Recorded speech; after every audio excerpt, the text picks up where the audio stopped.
into the night on the Late Late Horror Show. We are going to get into this really quick. The Harrisville haunting, the real Conjuring house. We have two people with us tonight, Joe and Matt, and I will introduce them in a second. Here we go. Intro.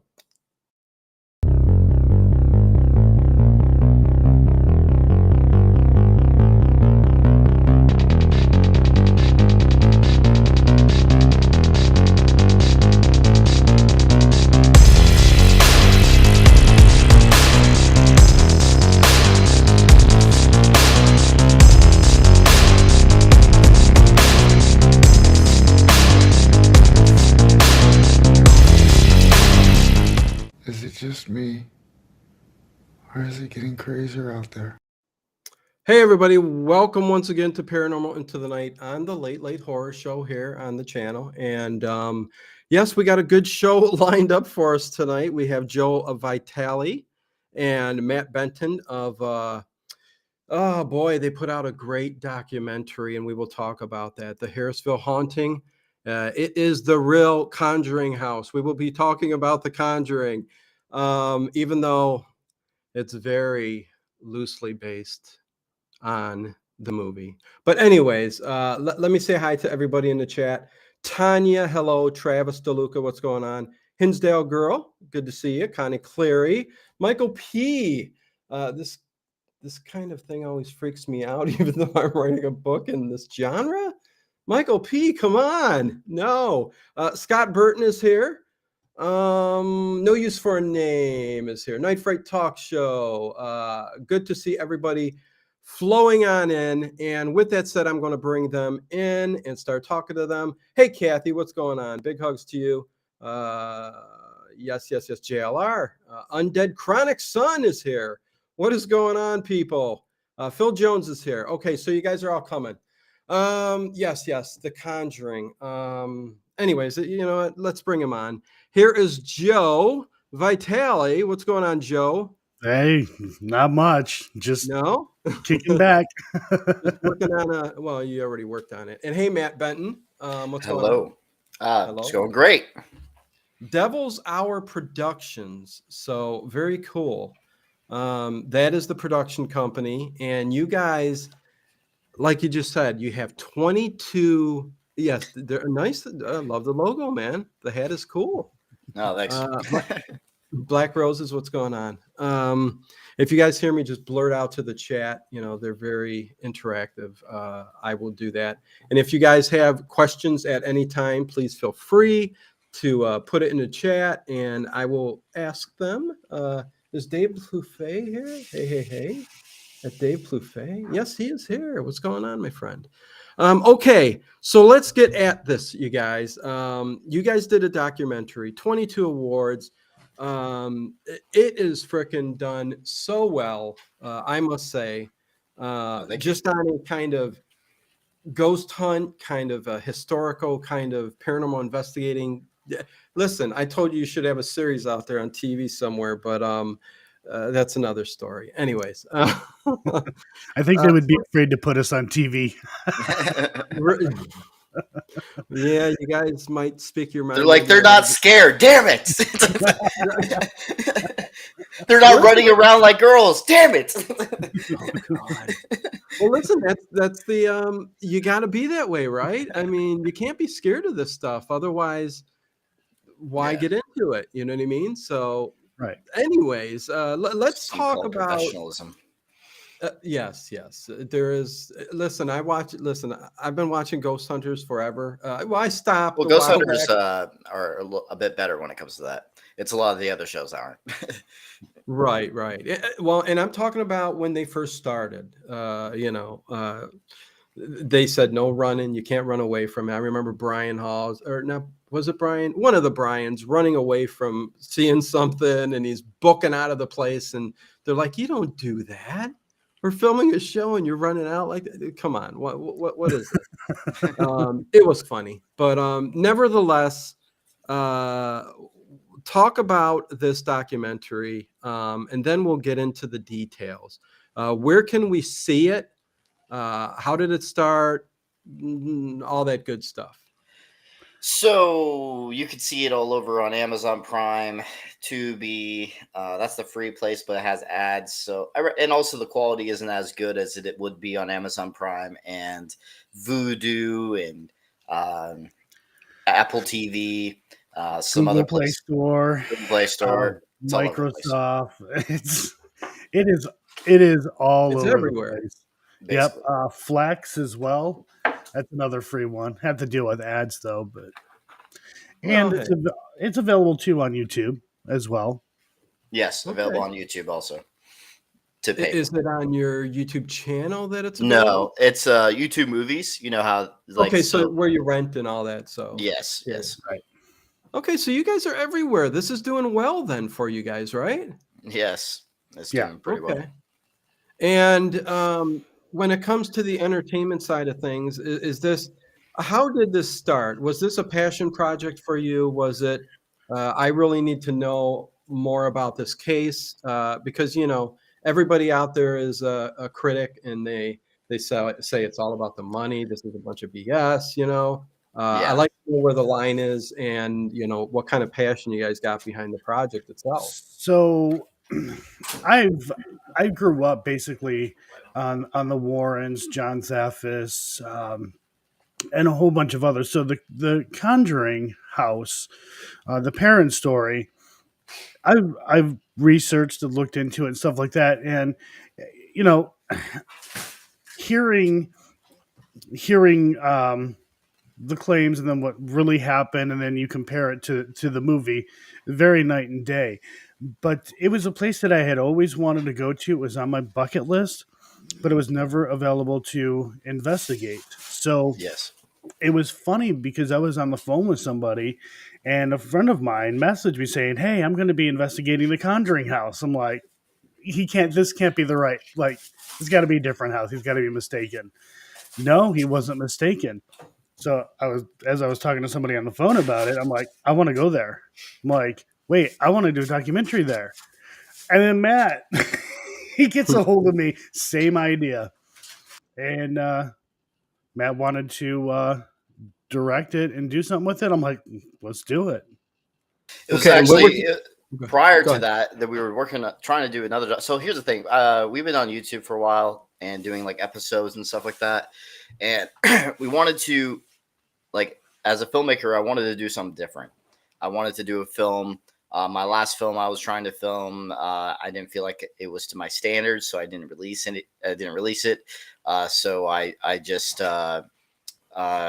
we were looking to do another film, and then Joe thought of Benton Farms. We went to Benton Farms. We didn't really get anything, and Right. then So the Conjuring House. Then I learned about the Conjuring House being available now because of the new owners, and that's when I was like, "Holy!" I don't know if we're allowed to cuss on here. Oh yeah, Holy, you're fine. okay, Yeah. holy shit! We're allowed to investigate the Conjuring House now. So, so I got a hold of Joe first, and then I got a hold of my team, but my team wasn't going to be able to make it because of personal reasons, and so we decided to get it together a team of other YouTubers, paranormal YouTubers, and see if we could like do a collaboration and see if we can make a film out of it. And it actually, to my surprise, turned out more active than I was expecting. Okay. And the thing is, like when it comes to real, it's you never know. You could be wasting all your money. You never know what you're going to get. Like you get Right. basically no evidence, and then you're like, oh well, at least you got to experience the location.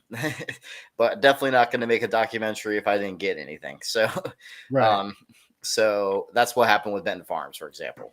We were going to make a documentary of Benton Farms, and then it didn't get anything. So it turned into YouTube content on Joe's channel, basically. Right. Okay. Okay. And so you basically started out with wanting to be kind of like a filmmaker, creating content and stuff like that.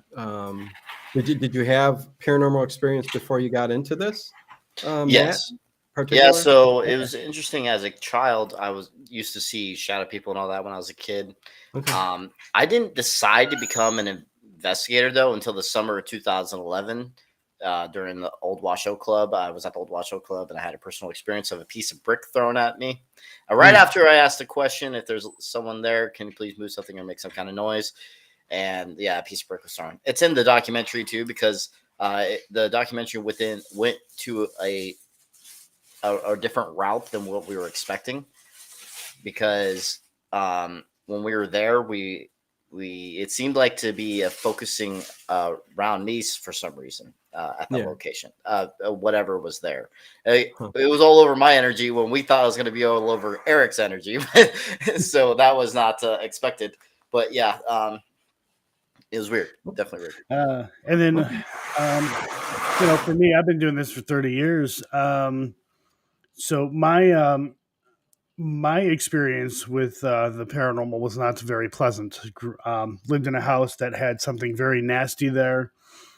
The house wasn't built on any kind of like burial ground or anything like that. My grandfather actually had the house built in a very nice neighborhood. And just say somebody invited it and not me. And Okay. I experienced some pretty wild stuff. The whole family did. We experienced some pretty wild and really bad stuff. But that wasn't my first paranormal experience. When I was like really young, my first the first experience I had with that was my cousin was babysitting my aunt and I. Now, Mhm. there's a year and a half difference between my aunt and I. She was adopted, but we went over to my cousin's house. I had to use the bathroom, and she tells me on my way up there, she's like, "Oh, while you're in there, go look at the tub. It's got this claw foot or thing, whatever the heck they are, legs." Yeah, yeah. I They're was, I was clawfoot legs on the old porcelain bathtubs. I got you. yeah. Yeah. Well, when I went up there, it kind of freaked me out a little bit because I never seen anything like that before, but I was really young, anyways. Mhm. So while I was in the middle of peeing, I heard a woman's voice yell, "Get out of here." Well, that scared the hell out of me. Yeah. So I ran back downstairs, and my cousin was like, "What was that?" And I'm like, "There's a lady in the bathroom, and she yelled at me to get out of here." Oh, jeez. And she says, like, "There's nobody up there. Maybe you heard their neighbors." And then no sooner than that, we heard somebody coming down the stairs. The the footsteps stopped, and then we heard again, "Get out of here." Well, that freaked me and my aunt out. We did not stay the night there. Really? Neither did Okay. she. And, Neither and did you were how old? Oh, geez, that's probably 6, 7, or something Okay, like so that. yeah, very young. So you were exposed to the paranormal at a very young age. Okay. Yeah. Really quick, Hinsdale girl, hello, good to see you. Hello, Mike, Hinsdale girl. yeah, I think you probably know a couple of these guys. Doof Paranormal Oh yeah. and Yes, Mike B. What's going some on? Good to see you. familiar names here. Yep. There you go. Yeah, yeah. Awesome. Well, let's listen. I do want to hear about some of your guys' paranormal experiences and investigations you guys have been on. But let's go. First of all, they all know you guys just said where to go for the documentary, the Harrisville haunting, real Conjuring house. Amazon everywhere, YouTube, it's all over the place. There are links in the description, thumbs up, all that good stuff, you guys. But when we say the Conjuring house, you guys tell me, what are we talking about when we say the Conjuring house? Uh, Really, the name just came from the movie. They call it the farmhouse on Round Top Hill, I believe. Mhm. But Round yeah, Top the name Road. is Round Top Road. Thank you, Matt. And it was the movie that kind of gave it its name. Yeah, Um, so Go ahead. basically, the famous movie, most people, it's the biggest horror franchise that's ever existed now, based off of that film alone, and it became very popular. And the previous owner actually had problems because of that, and she wanted to sell it because of those issues with the movie. And then everyone was trying to visit the place, but she didn't want anyone on the property like that. And then that's when Jennifer and Corey bought the location, and there were paranormal investigators, and they wanted to share the location with others. So we got lucky. Okay. finally got that moment. There was confusion too for a few years before we even went there. I kind of kept up on it a little bit, and the owner, the owner after the parents and before the Heisens, she would say, "Oh, I've never experienced anything," and it's a bunch, it's a bunch of malarkey or whatever. But then turn around and say, "Oh, I've had those experiences." And we thought honestly about interviewing her for the documentary, but it just seemed like a lot of inconsistencies. So we're kind of like, we better just Skip that. not.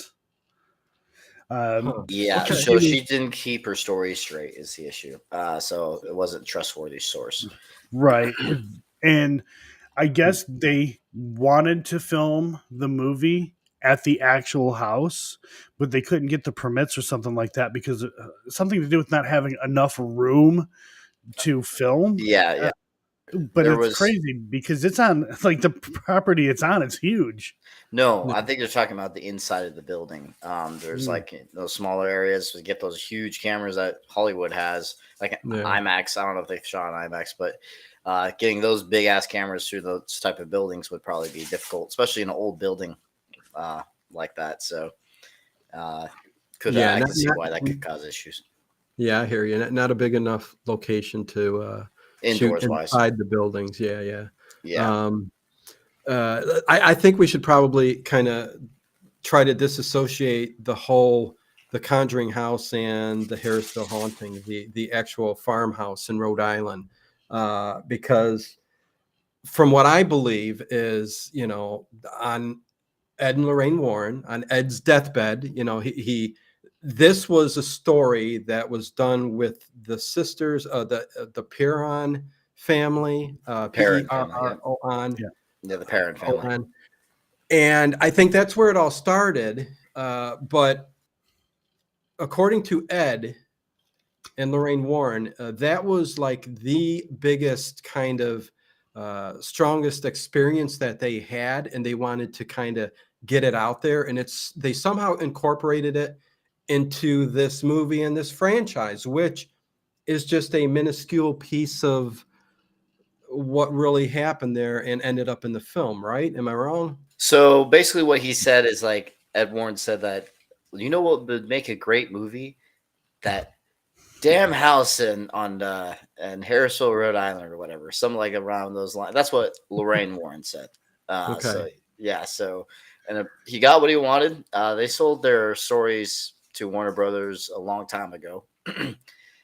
They just didn't completely release anything until The Conjuring, which is in 2013. So when it finally came out, but they've had it for the rights to their stories for a long time, I believe. And this was the Perron family? The Perron family. When it comes to the Warren stories, I mean, I don't know. The parents, they did get permission from the parents too, though, because they were involved with the movie. They were talking to Andrea Perron a lot, Carolyn Perron, and also Ed and Lorraine Warren during that case. So what the case was about. So And to this day, that family actually, I don't think they've kind of wavered in their story. Am I wrong? They're kind of especially Andrea Perron has been all over the story. Andrea Perron talks about it all the time. She's she's wrote multiple books. She's also been on multiple live shows and also TV shows talking about the location. Okay, but the location, the stories are unbelievable and fantastic, and that doesn't mean they're true.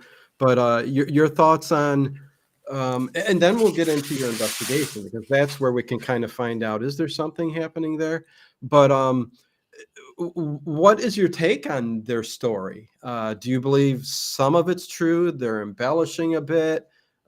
Is it just totally a hoax altogether? I mean, I don't see how Ed and Lorraine Warren would totally, BS the whole thing. You know what I mean? So Ed Warren has Maybe? been known to embellish stories. So I do believe that I believe that they did experience stuff, but I also think there were liberties taken. Um, I mean, I've had this happen to me. I tell a story to someone because they want to put it in their book, and I read the book and I'm like, well, this is nothing that I really said. Wow, a lot of yeah. liberties So, taken. so the author of the Ed and Lane Warren's book, Jesus, Mhm. the author of them was I forgot the name of the writer, but basically was embellishing a lot of the stories and then has been caught for it too. So and things that didn't actually happen, stuff like that, just to make it a good, book. And so I'm personally against all that. As a documentary filmmaker, I despise Yeah. faking anything. Well, no, Even you got to go off facts, right? I mean, if Right. you and you did the right thing, if you dig deep and you do your investigation and you find that people are wavering on their stories and this doesn't jive with that, I mean, it's just common sense that something's amiss. You know what I mean? Something that just isn't right.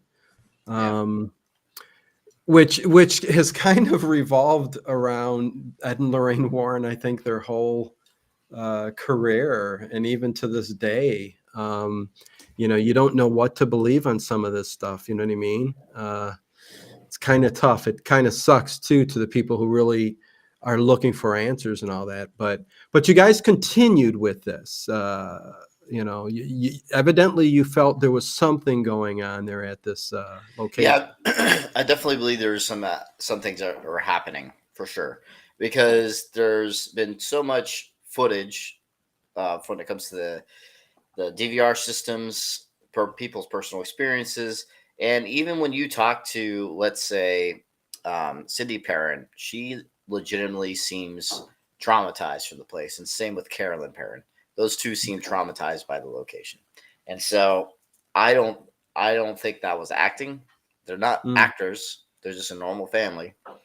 Whatever happened in that house, you can just see it in the way they were acting, especially Cindy Parent. If you go watch the Kindred Spirits episode when she actually went back, she has having like panic attack from that place, and Hmm. I don't know. So it seemed legitimate the way she was acting. And at that point in time too, I'm really sure that they didn't read anything from Ed and Lorraine Warren. A lot of the stuff that they were experiencing, and I'll walk the line on this one, seemed very dark or demonic. The way it separated the family. Uh, Mhm. certain things that would happen, like it would only really focus on the mother. Yeah, Sometimes the children they would uh, they would get attacked by it or whatever, but a lot of it just seemed like it was definitely it more was focused on the mother, and I right, think Andrea Perrin mentioned that too, and they were the kids were being affected in the movie also, but it was mainly Carolyn right, Perrin. She was the one with the supposed possession and all that. Actually, the reason the name of the Conjuring film came about was because of the seance that took place in the room. It wasn't actually in the basement or anything where the possession took place, but it was up. It was in the first floor in the living room. So living room or parlor room or whatever they call it. There's so many rooms in that place. yeah. So basically, it was that's what the film name came from, was from that Right. seance, The Conjuring. They were conjuring, and they had this medium there, or psychic medium, not Yeah. just Lorraine Warren, another one that they brought over, and that was a part of it. And so when they were doing that conjuring, apparently she had a possession. Andrea Perrin doesn't call it a possession, but it definitely sounds like a possession when you listen to the story. So, Yeah, something yes, profound happened. yes. So, And this is when the movie gets separated from what really happened. And what really happened was Ed and Lorraine Warren were basically kicked out. yeah, they were Uh, not saving the day. did not save the day. No, they did not. Fuck was that? They Matt's roommate there. So Roger went to help his wife, and Ed said, "Hey, don't touch the possessed." And Roger punched Ed, told him to leave. Wow. And, Okay. And that's how they were kicked out then. And they had nothing to do with the rest. They didn't save the day. Actually, they dealt with the haunting for an entire 10 years before they moved out. Ed and Lorraine Warren were only involved for what, 2 weeks or something like that? I don't know how long they were involved because I think they came back like 1 or 2 times before they officially like cut. Don't quote me on that. I'm not 100%. So they had some involvement with the case. Actually, the first people to investigate the place was not the Warrens. Actually, it was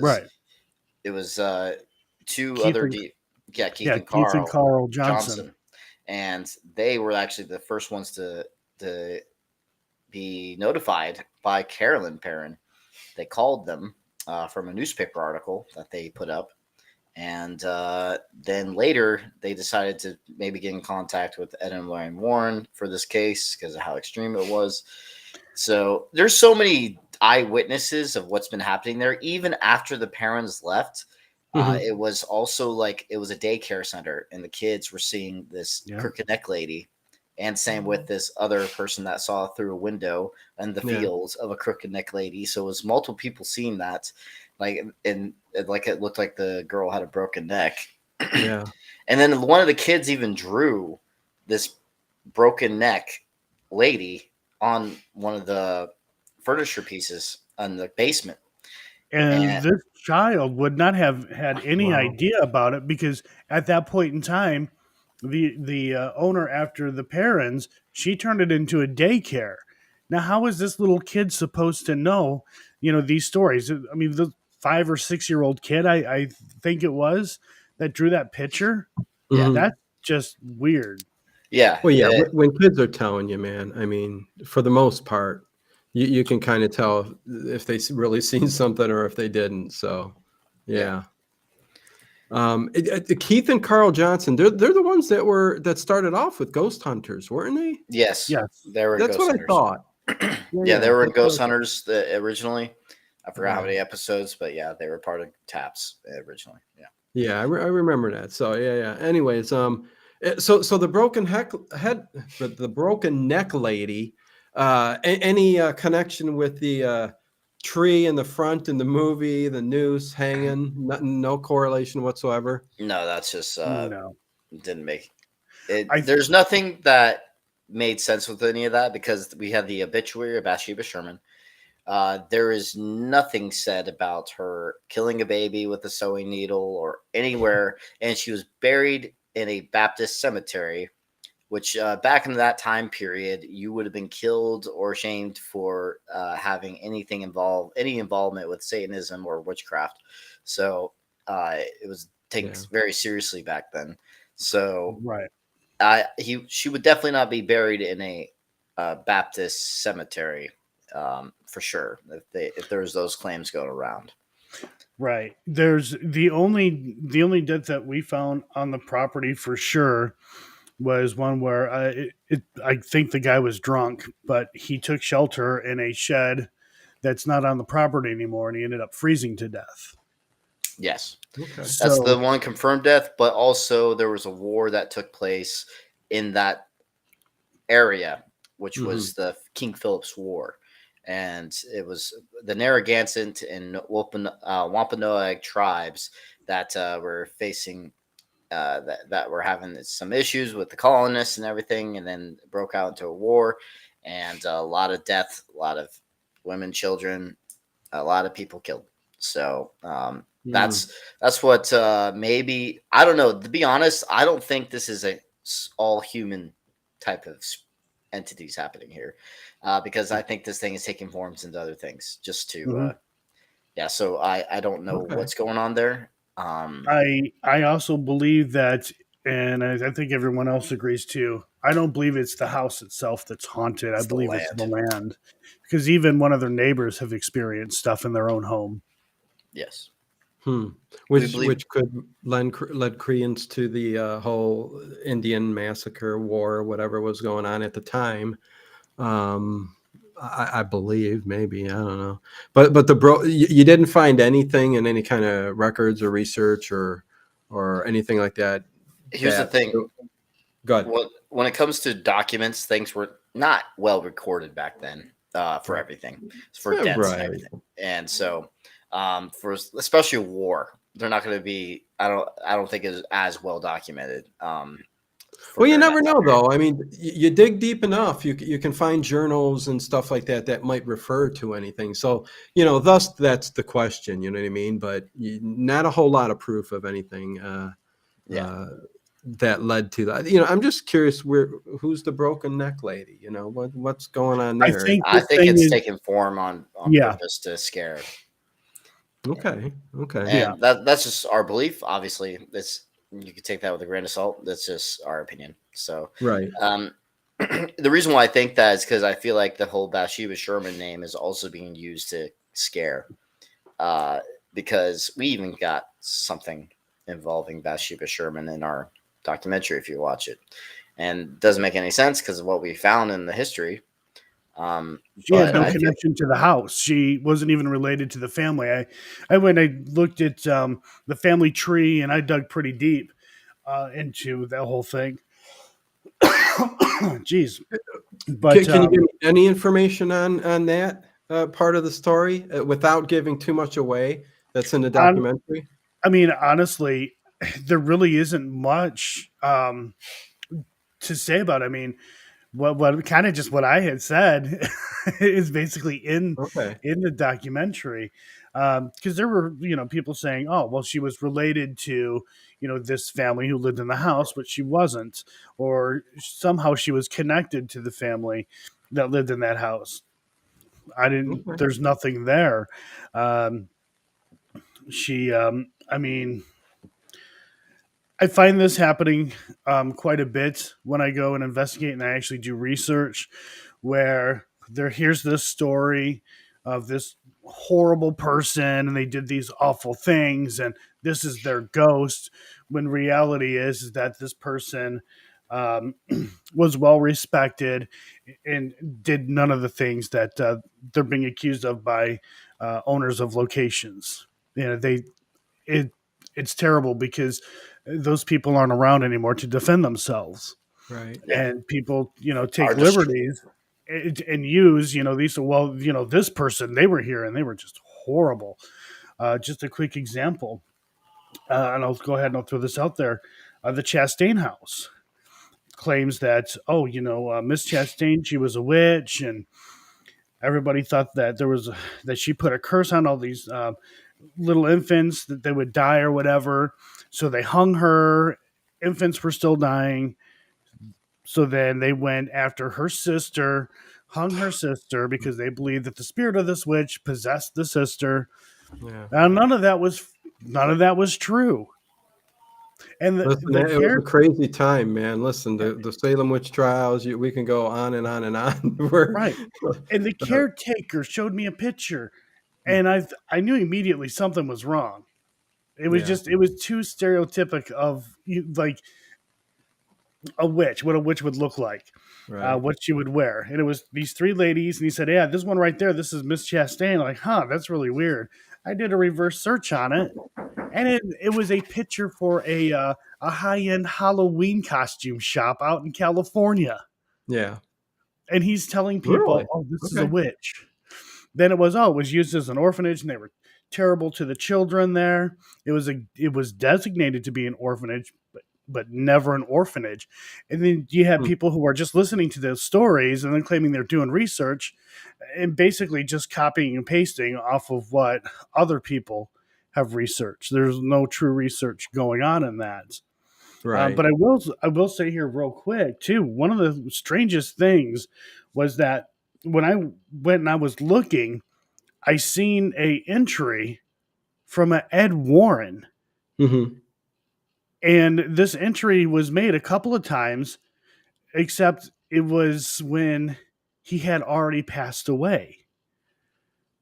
So I thought that was like, what's going on here? So it Late was entry. bizarre. Getting info down on paper a little late, maybe. Who knows? Okay, so Hinsdale girl says she says has Conjuring House, the Conjuring House rocks. I think that's what she's saying. Yeah, I mailed her rocks from the From Conjuring house from different Okay. parts of the like inside of the house, like Yeah. some gravel Gotcha. or whatever, and then rocks from the property in different spots. Gotcha. Okay, Yeah. but my point being is we can separate at this point. I think we can separate the Conjuring, that franchise, the name, the movie, all of that stuff. We can separate that from what you guys technically did, even though there's a slight connection, from the Harrisville haunting, right? I mean, Just for a perfect example, I just want to say this: like, yeah, you know how the movie says based on a true story. In the beginning of ours, it says this is not based on a true story. This is the true story. there you go. so, There you go. so exactly. Listen, you know how many horror films say based on Edgar Allan Poe, and there could just be a black cat in there, and they'll say based on. It's so ridiculous how Hollywood or the entertainment business kind of goes with something. But so we got that established. Now we got you guys digging into the Harrisville haunting, and this farmhouse. You guys go on an investigation there, right? To film this, to see what you can get, any kind of information, any kind of happenings. If you see anything, you hear anything. Let's start from there, and let's without giving too much away. Listen, people are going to go watch this documentary. It's good stuff, you guys. You got to see it, and it's everywhere, so you'll find it. It's on Amazon, for Christ's sake. You could also like Google it, the Harrison Yeah. haunting. It pops up it has a Google Knowledge panel, and it shows all the places it's streaming at. So if you have any of those services, you can watch it there. And so yeah, it's very easy to find right now. Very cool. Also, when you're done watching, please leave a review on IMDb and Rotten Tomatoes. It really helps out. So it's on both of those sites to review too. And thank you, Cool. Kathy. I think her name was that said that she was going to watch it. So thank you for that. And yep, that was Kathy. Yep. And anyone else that does. Okay, cool. So there you go. All of that established. Okay, so now we get into the investigation. You tell me. Let's start it off. How it starts going when you start unpacking, getting ready for this filming project, and again, I know you guys probably got a passion for the paranormal, and you guys want to know if there's really stuff haunting this property. So how does it go? Again, you don't have to give me everything, but give me some stuff. Let me know how it went. If anything big happened, take it from there. Well, I can say because we weren't filming at the time, which drives me nuts. We did hear.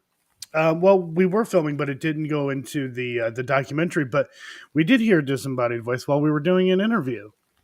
But Yeah, it didn't come through clear enough. Clear It came enough. through, but it wasn't clear enough for TV. Yeah, but Matt and I both heard it. Yeah. Another What'd thing it say? too. Oh, go ahead, Matt. What did it say? I don't remember what it said. I heard like one of them was a whisper sound, one of them was a scream, right? Or something outside. Yeah, I thought it was outside at the time. There's one that it was just a whispery voice. We didn't know what it said, but I heard it straight up in the middle of their conversation because there was an interview happening.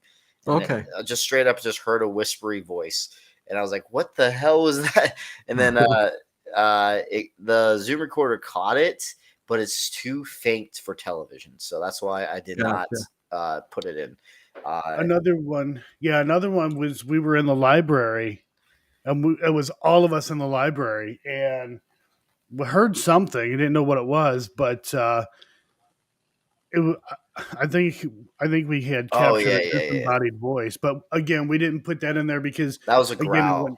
Again, it was a growl sound. Yeah. Okay. I forgot why I didn't put that one in there. Yeah, I don't Huh. remember why. Growls are But- good. I mean, well, they're Oh, not I good. think I think I took it out because of the continuity. Oh, It fell okay. off. It like didn't Gotcha. work. How things Right. were edited already. I think that's why I did that.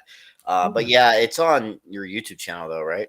You could still listen to it. I think it's from a members, but Okay, there was I'll probably post that on my which channel too.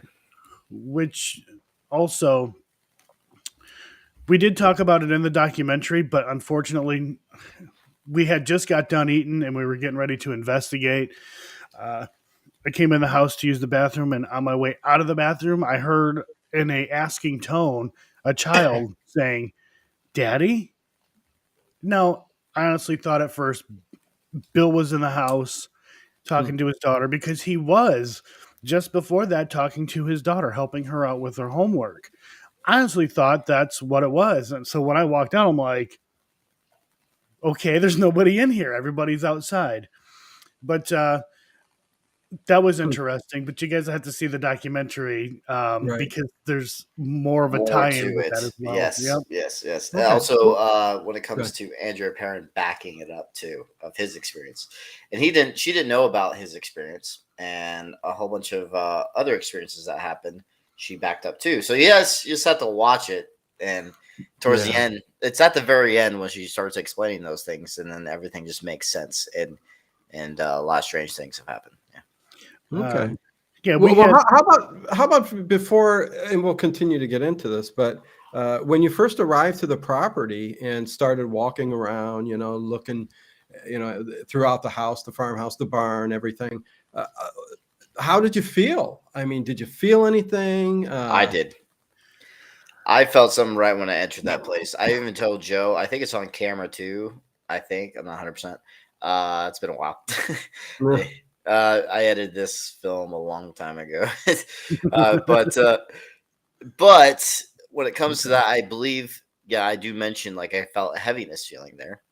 And what was interesting is the second time we went there, I felt that same heaviness feeling. The second time we went back, and right after I say that, we get some disembodied. No, it was EVPs because I don't think we heard it. So that was some the second time we went through, though. I think is that what you're yeah, talking about? yeah. The second time we went through, and here got two EVPs. Right when I say that, I was like, I just feel this heaviness, weird energy here every single time I come to this building. And you know how your body like adapts to things, like when you go to locate, let's say a location that smells, but then your body gets used to the smell because it's you've been there for a while. Exact same thing, except with your body, so you don't really feel the energy as much anymore unless it's like a lot harder, a lot more energy is involved. So when I first entered the place, I felt a heaviness there. It was a weird feeling. And then same with All it over when the I went property or a certain spot? inside the building. Okay. For me personally, yeah. Okay. For me, it had been on my bucket list for a long time, and I've heard stories about it ever since I was a kid. So I was well really tired because we hardly got any sleep, but at the same time I was in like disbelief. Oh my god, we're here. Sure, yeah. Ed and Lorraine Warren were here. The Johnson brothers, they were here. Holy crap! Like, wow. But other than that, it it felt a little off. But overall, I was really comfortable. No matter where I went, I was really comfortable. Okay. So it sounds like Matt had a little bit more sensitivity to the property, huh? Which was surprising because Yeah. Okay. uh, let's just say that most investigations I've done, Mhm. uh, I would say it's the whole like oppression thing has only happened like 3 or 4 times in my entire 12 years of investigating. So it's a very small amount of times. And but more happened that night that has never happened to me before, which was like the Okay. whole like equilibrium and falling over. Yeah. I should say that for the film, but but yeah. So No, yeah, listen. that part was like I've never had that happen to me before. But the whole Yeah. oppression thing is extremely rare, though. Yeah, And that's not going to deter people from saying, "Oh, he talked about his equilibrium being off." I don't think I'm going to watch it now. I know everything about the documentary, so it's all wait. good. I say it in the film at That's the what I'm end. saying. Yeah. Okay. Yeah, so like at the end of the film, I explain everything that happened. A lot of people thought it was Bush, but that's not what happened. I let people believe that so they could go watch it. I didn't say anything back when they like said something about it. I was like, you make them want to watch, I guess. They don't know what actually happened. So, Yeah. But you know, a lot of those symptoms are associated, especially with the heavy kind of, you know, oppression, or you know, that dark feeling that you get. Even the equilibrium type thing, where you know you get kind of thrown off. It's usually associated with something that's not human, more of a demonic type of entity. I don't know if you guys have come across that throughout all of your investigations, but you know that's kind of what I believe, and a lot of others do. well, it's interesting because I don't think this is human, the way this thing is acting. I don't know if I would call it demonic. I don't know what it is, to be honest. Mhm. I just think it's very strange of the whole. It's kind of giving things away, but the whole Mm. mimicking thing and all that. There's things about that that's just uh, not your typical human spirit type thing, and Yeah. coming forms into other things. And so there's something on the property that's very interesting. Don't know what it is. It could be very ancient, or very or ritualistic, and from something in the past. I have no idea. Or it could be related to. Oh The man, war that happened, or the I don't know negative. about the war. I don't know Well, because they, a lot of locations with a lot of death seems to have a lot of dark entities. oh Right. yeah, oh yeah, definitely. Um, and I've also been told, um, even before the movie or even our documentary, that there were people who were doing satanic rituals and stuff like that out in the woods in that area. I Yeah, don't.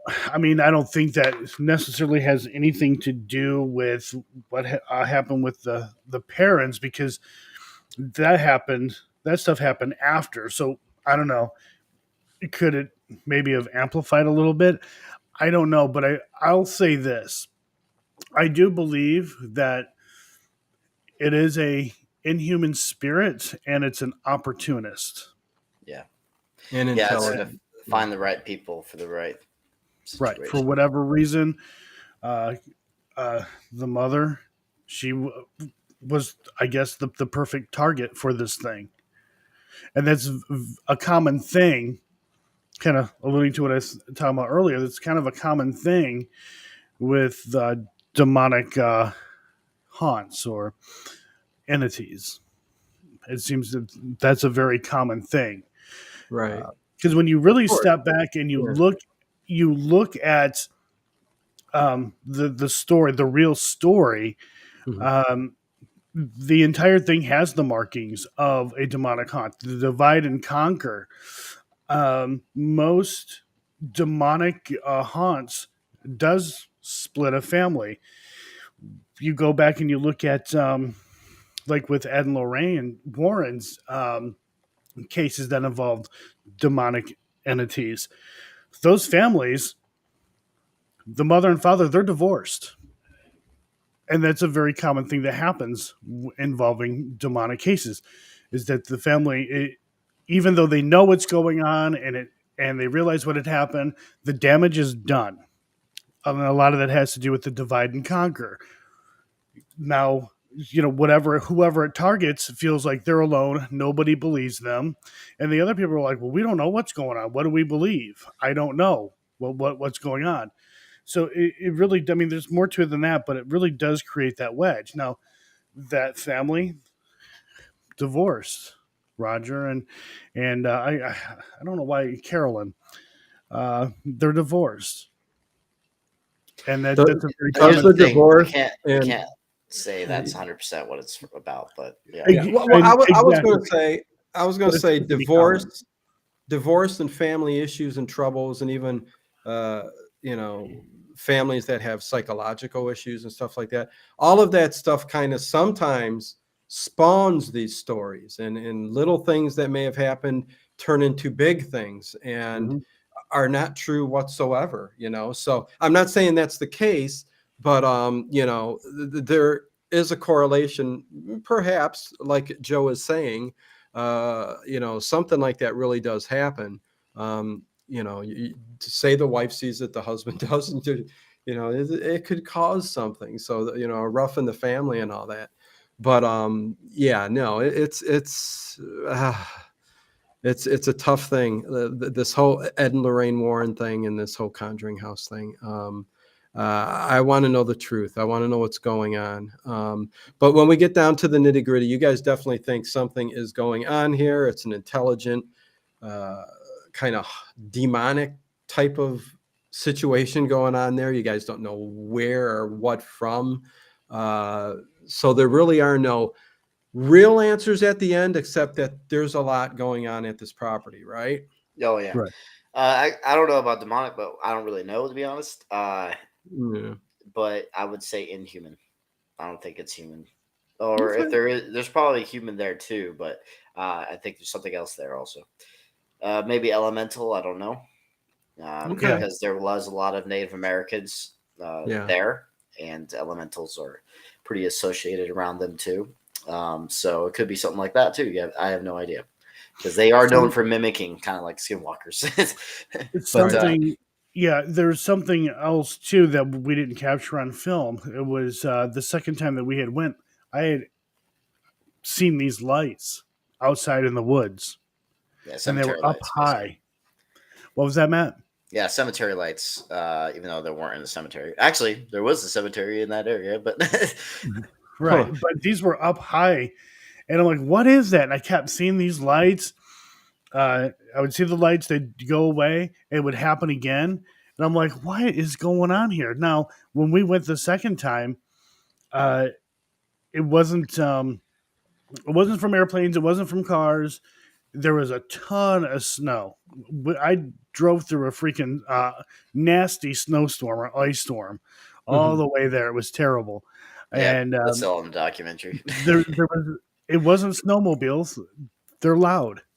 I don't Yeah. know what it was. And then come to find out that these other guys, they went there and they filmed. They captured the same thing. They seen Yeah. what I had seen. I had no knowledge of that, and at the same spot. So I Well, let me ask honestly, you this then too.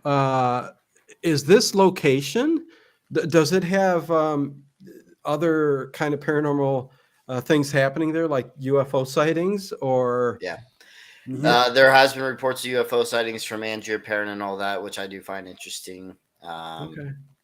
It's known for that area for UFO sightings. Okay, because we all heard Skinwalker Ranch. We know what's going on there. I mean, Yep. Very to a weird. sort. Yeah.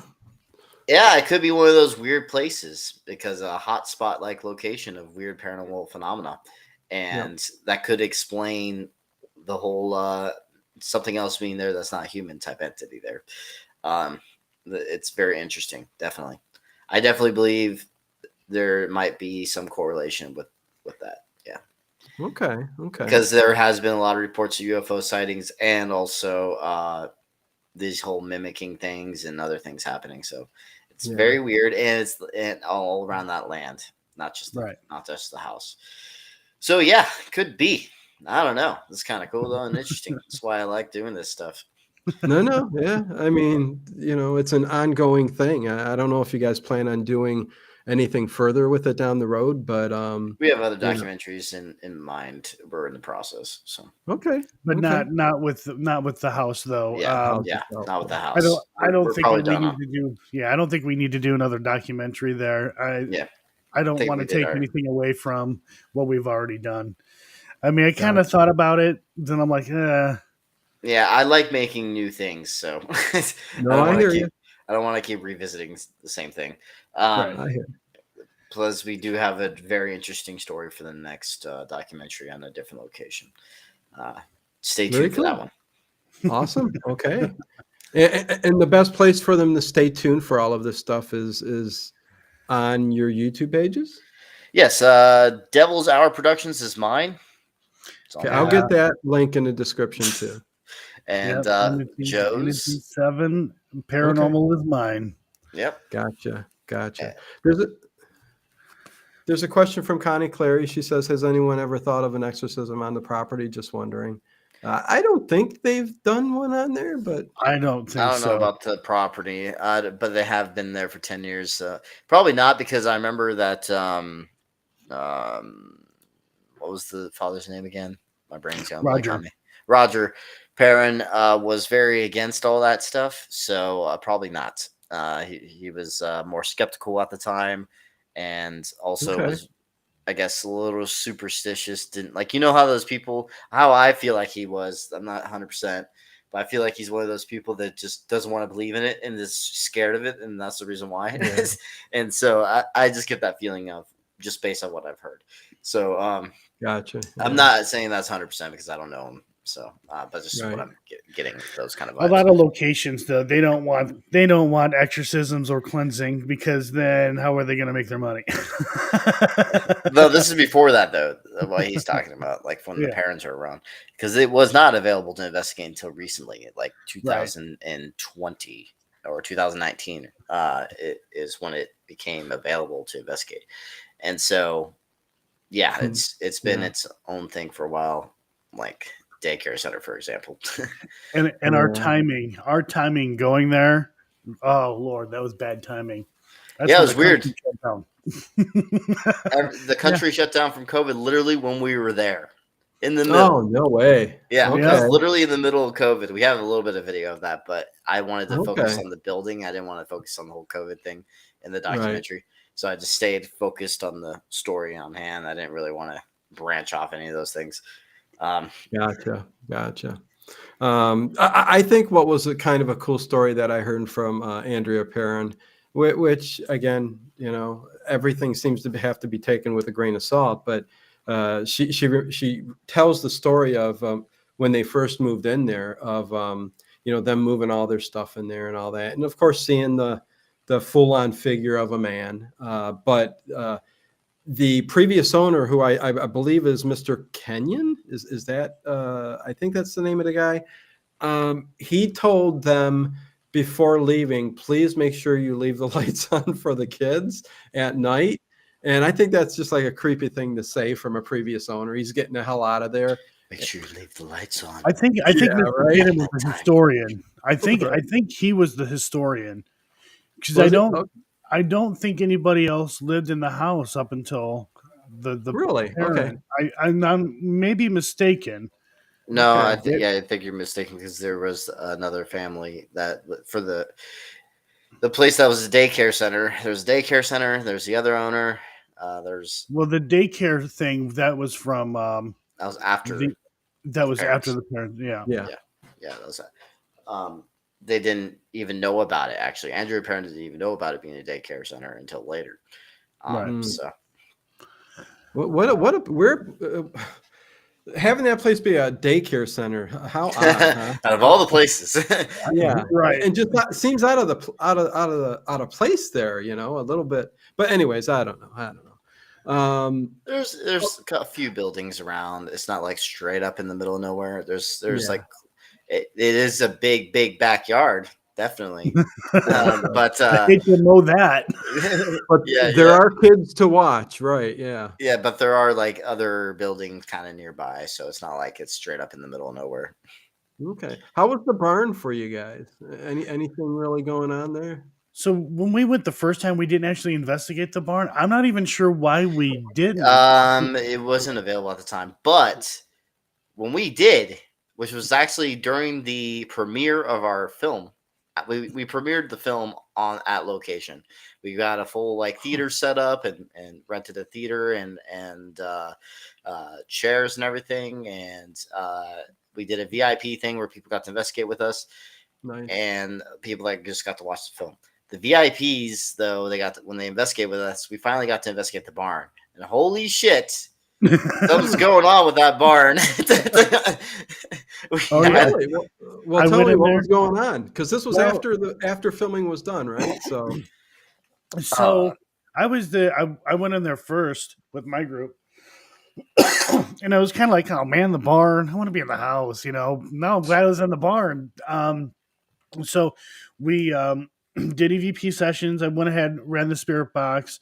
Um, I'm not huge on the whole spirit box thing, but went ahead and did it. You know, it's an event. We're investigating. Let's have fun.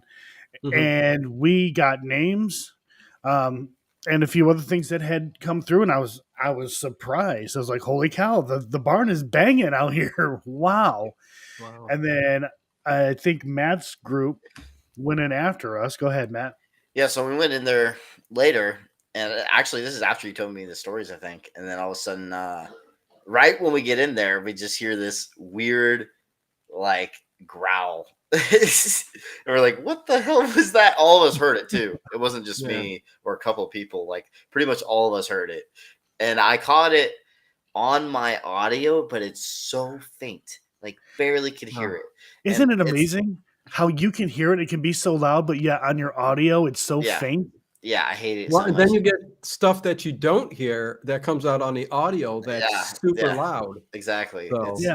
It's annoying, but that sometimes happens. And so that happened, and someone got touched. Also, they got like apparently like someone like touched them in my group also. So yeah, they got freaked out of that barn, and I didn't. Man, we should just have a full on investigation of that barn alone. It was pretty crazy because I think all of us had experiences there. It was very weird. Yeah. So there was something in the document, I won't say what it was, that had happened. And we had a bunch of people up in the room where this event happened. And I said, go ahead, guys, make this happen. Oh yeah, yeah. Do So everything you can to make this happen. here's the thing. They We could say it because it's in the trailer, but basically Okay. the chair moves by itself, and Mm. we wanted everyone else. What we didn't show in the trailer is it happening. Obviously, you have to watch the movie Mhm. for that. But we caught it on video, and we had everyone that was there to try and debunk it themselves.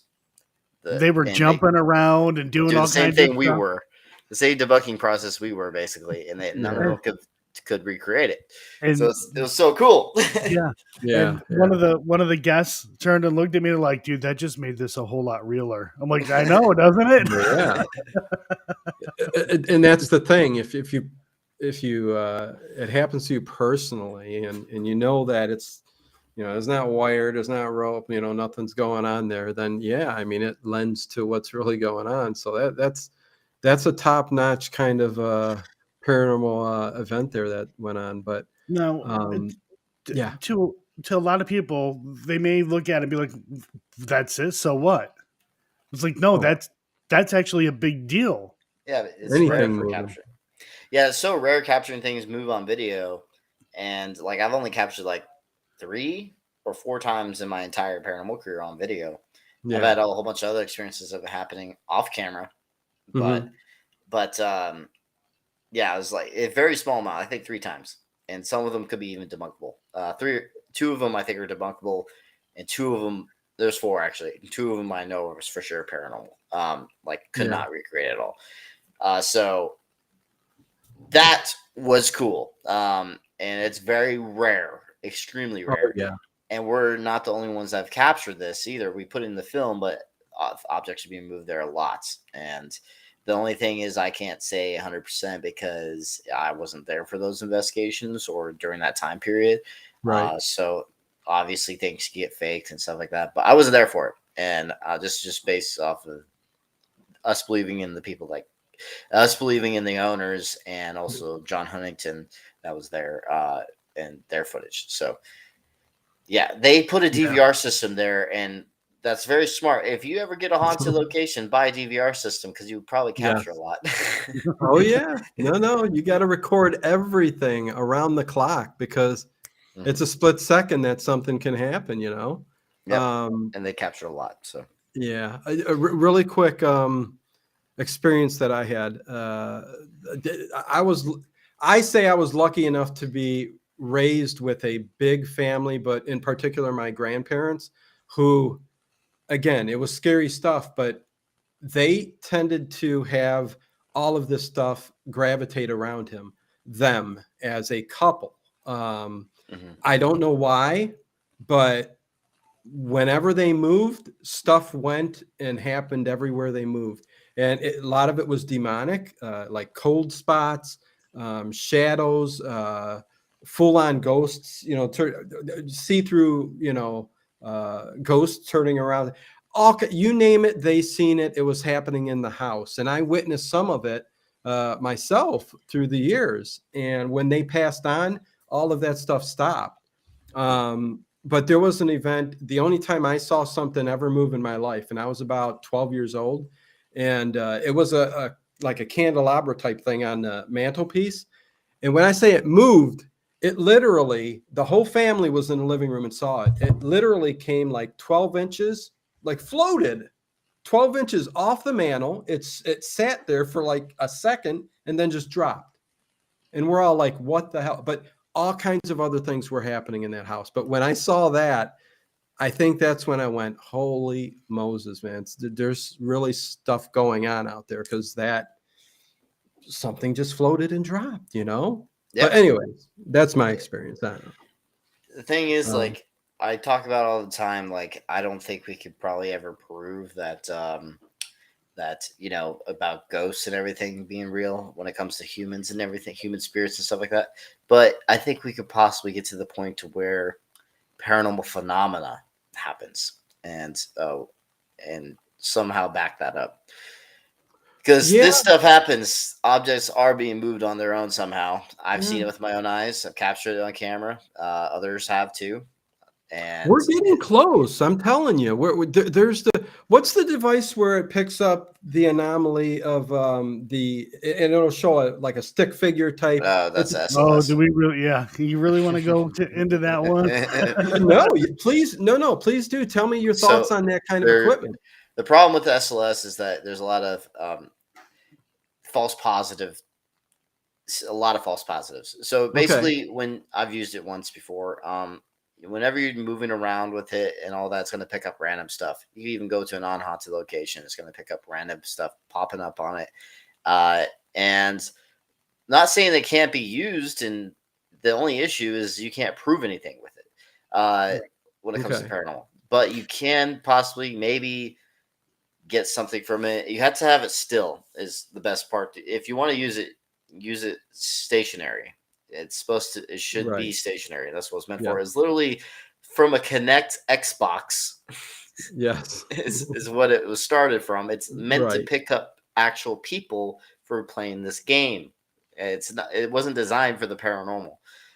So it's I think it's always going to search, and kind of like how when you do voice text, for example, you're saying the words. It's not getting all the words properly sometimes, but it's trying to search. It's trying to read the data and everything. And I feel like that's what that device does, trying to read and keep searching for people for doing its job. And so that's the best way I think I could give an example of. So I'm more techie. My kids had an Xbox Connect. I had the version 2 of it. So imagine taking a laser grid, and that's basically what it's doing. It's a grid of IR light. Clue number 1, IR light. So if there's something there, then we should be able to see it. Our cameras should be able to see it, but they're not. So the program is designed to identify human body. So corners, chairs, bags, you name it. You think it's going to bring out the figure of a human just because it's meant? Even our shadows. Even our shadows. You can even, and I've seen this done, you can put a dot on a wall, and if it picks the dot up on the wall, it's going to try to create a stick figure.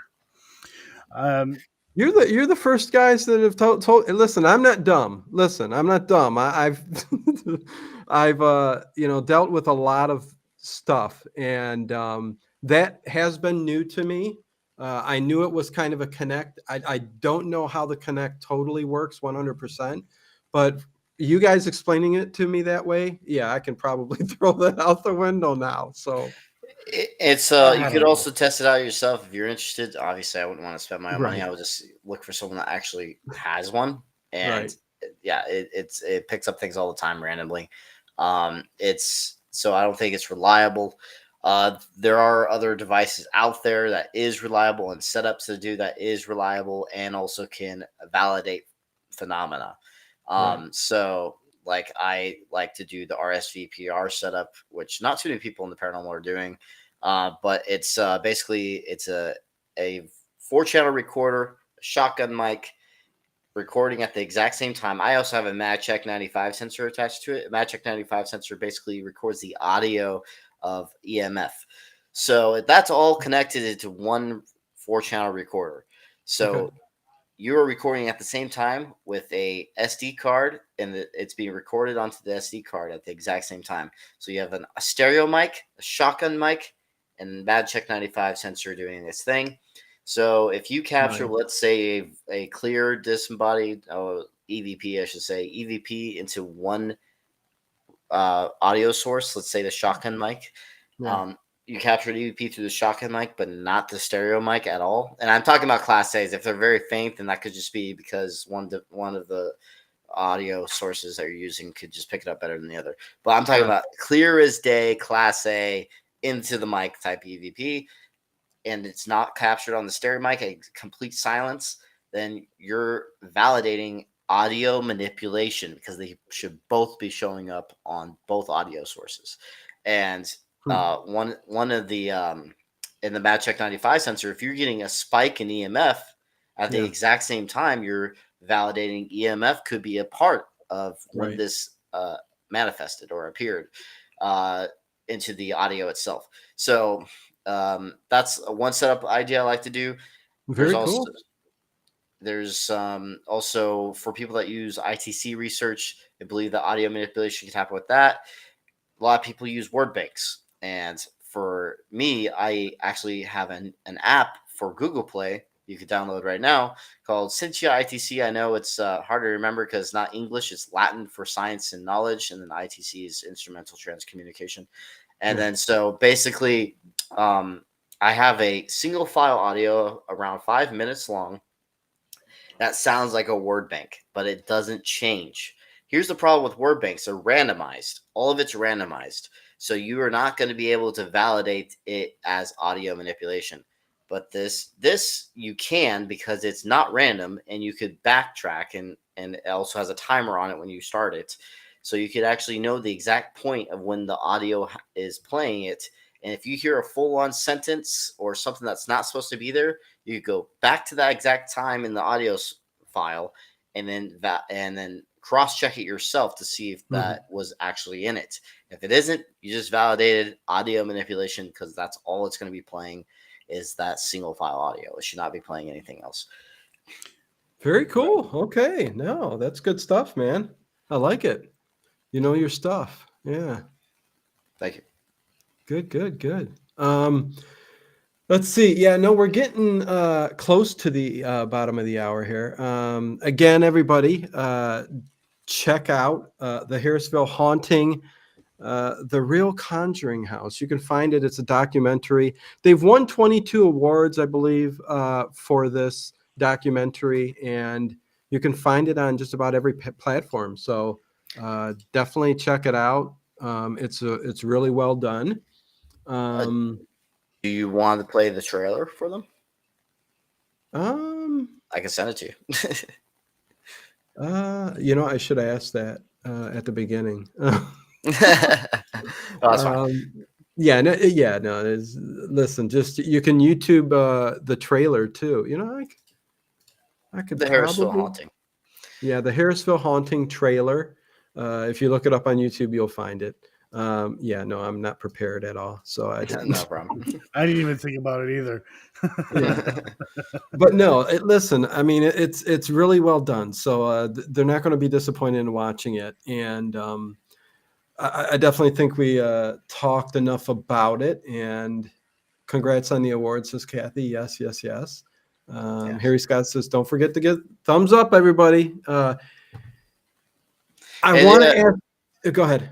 I was just going to say, subscribe to our channels because Yes. more information on other future documentaries will be on our channels. So, Devil's Hour Productions for mine, and Joe's is Entity 7 Paranormal. So, Yes, and they'll both be in the description below. I know I got Joe's down there, but I didn't know Matt was going to be here, but he did at the last minute, which is very cool. Thank you. yeah, it's the Marine Corps. There you go. And you know what? Thanks for your service, buddy. No problem. Appreciate it. And yeah, I want to hear real quick, Joe, before we leave, your experience with kindred spirits. I'm sorry, I need to hear about it. I've heard enough about them. I need to hear your story too. So, All right, so a lot of people know that I've been to Hales many times. I would go there almost every weekend.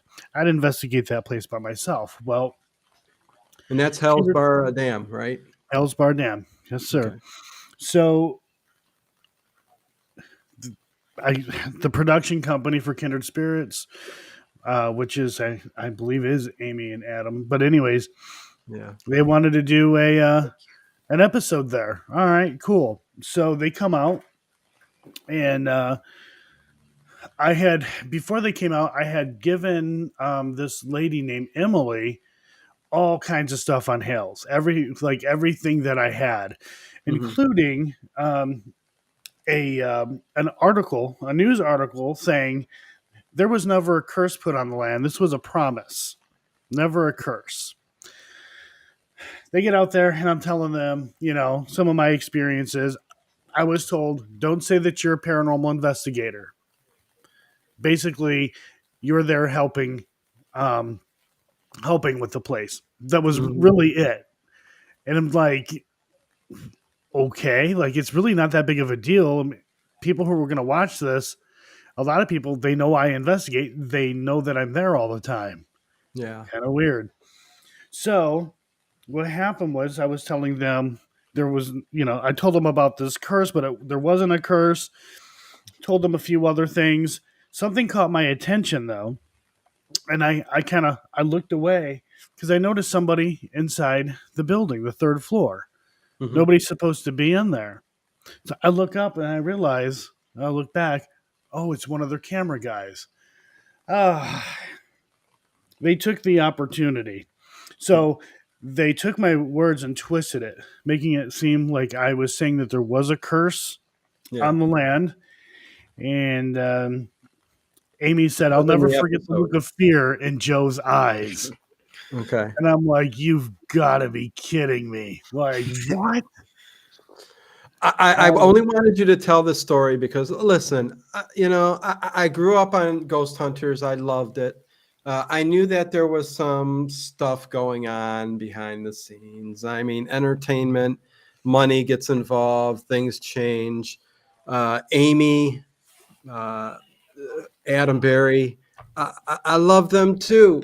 But you're the third person. I've interviewed two other people who was on one of their episodes, and they said the same exact thing. They had to abide by exactly what they said they want them to do, say, and the evidence that they caught, they couldn't even talk about it because it dealt with stuff that they don't want to talk about on the show. So it goes to show you. Sorry, keep going. Go ahead. That's it. They captured a full-bodied apparition with lights on, literally lights on their DVR system. Yeah. And it was not shown. There was so much stuff that they had captured that they did not show on TV. So I'm like, why? I just wanted to say, like, the benefits of us doing our own thing, like having our own production, our own being our own individual, like, well, I don't know, production company, I guess. So what's important about that is that we have full 100% control of what we want. And so that means we don't have to listen to producers and them telling us, oh, we have to embellish things and make things fake and stuff like that. That's the best part about this, is that since it's made by us and Gravitas Ventures just puts out what we give them. Yeah. It's like the perfect way of being not censored, basically, and just telling the truth and what we've captured and what is happening there. If you don't like it, sorry. It's we don't get as much activity as these other shows because we're not faking anything. So you're probably only see like 4 things that happen, and then that's about it. But that's And all right. I mean, you kind of gravitate towards the people also. Like that's what I loved about Ghost Hunters at the beginning. Not a lot went on. They didn't get evidence, but you were invested in the characters and the people who were actually wanting to learn and see what's going on out there in the paranormal field. I've always said, well, I've said in the past couple years that even though I may enjoy some of the shows that are out there that are paranormal in nature, I look at it as entertainment. It's sad to say that the stuff that I go to for real evidence and to get more facts than anything else is the stuff that is on YouTube by independent creators. Not the fluff, the big channels that are just putting fluff out, but you know what I'm saying. yeah. And people like you guys who are putting these little documentaries out, and which yours has become and doing really well. But that's where I'm going for my real and I told a couple people, I said that I had on the channel, you really should start, incorporating these, making these into your own shows on the YouTube channels that you're doing, because you're doing great work. They're capturing great evidence, and there's no money really involved in a lot of the people that I've interviewed. But anyways, that's me going on. We're definitely not making a lot of money from this document. If it was about money, I'd be doing something else. Let's just say this: it took Gravitas Ventures $7,000 something for them putting it on all these platforms. For us, we haven't got anything yet because it just passed it. It's like, so what was owed for the film itself, they got for them now afterwards from these next, I guess, months, Basically, we are upside down. Yeah, so basically we lost a lot of money so far. So but I mean, doing it for the pride, man. I got you. Money does help fund everything, and it does help us out, but at the same time too, it's like, whatever, let's do the next one. Right. No, listen, the people who really have a passion for it, those are the people that are going to continue to do that. And you guys seem like you really have that. So you got that going for you for sure.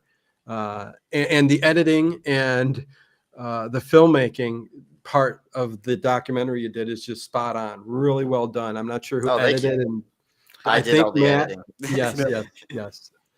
So very good job, man. I really, because listen, I'm a one-man show on this channel. I do everything. So it's like, it's not easy, but it's hard. Yep. Yeah. So, that drone footage in that documentary was great. I wonder who did that. Well, Joe did all the drone footage. Very good. Very cool. Okay, you guys. Well, hey, man, we're at the end here. Matt, I thank you for joining in too at the last minute. Very cool. And I just got off not that long ago, so I was like, oh, I can make it now. So yeah. Joe said, hey, he's got about 15 more minutes. I'm like, hey, he can jump on whenever he wants, whatever. The link's there.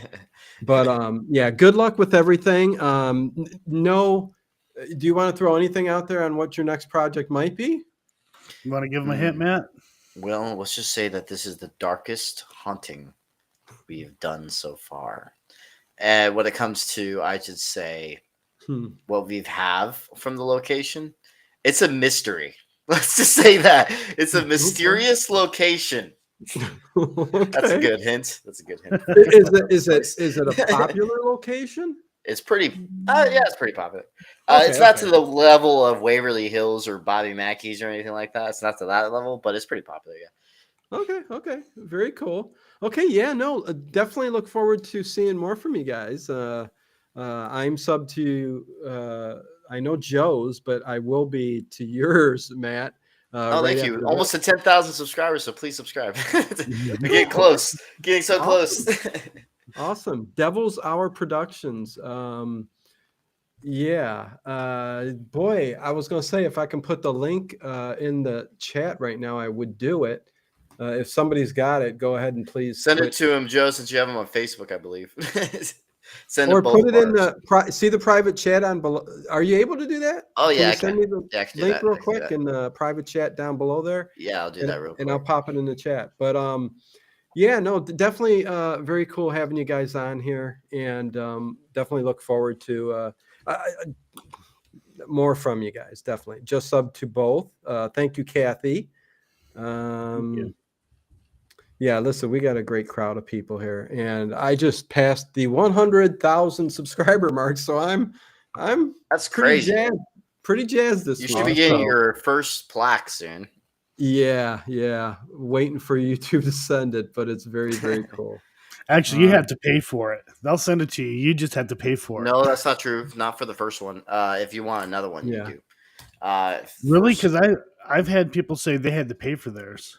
oh, really? I don't think I'm getting the silver play button. I don't think I have to pay anything for it. I just fill a little bit of something out and they ship it to you pretty quick. Oh, okay. Well, So yeah, Yeah, I have not heard of that. I know that you have to pay for them if you get more than one, though. So yes. If you Yeah. want more.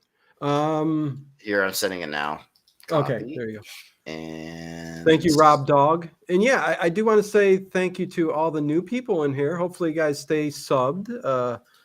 Definitely lots of paranormal stuff on this channel, even though we're predominantly old time radio and horror movies. But here we go. I'm going to get the link right now. I'm putting it in the chat. Please go ahead and follow this right here.